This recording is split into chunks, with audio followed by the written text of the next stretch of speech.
इतर पण अनेक निवेदनं आज दिलेली आहेत. तिथं लाडक्या बहिणी बसल्यात. मला त्यांना सांगायचंय, कधी कधी आमच्याबद्दल गैरसमज विरोधक पसरवतात.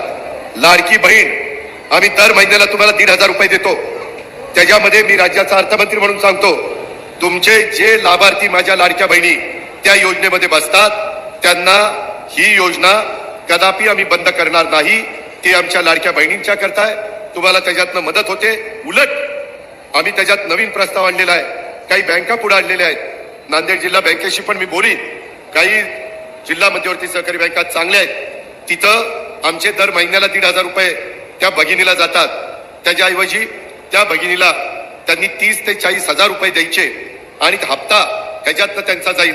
40-50 हजार रुपयाचं भांडवल जर तिला झालं तर त्याच्यातनं ती माझी बहीण काही ना काही स्वतःचा व्यवसाय करू शकेल आणि त्याच्यातनं स्वतःचं कुटुंब ती उभं करू शकेल.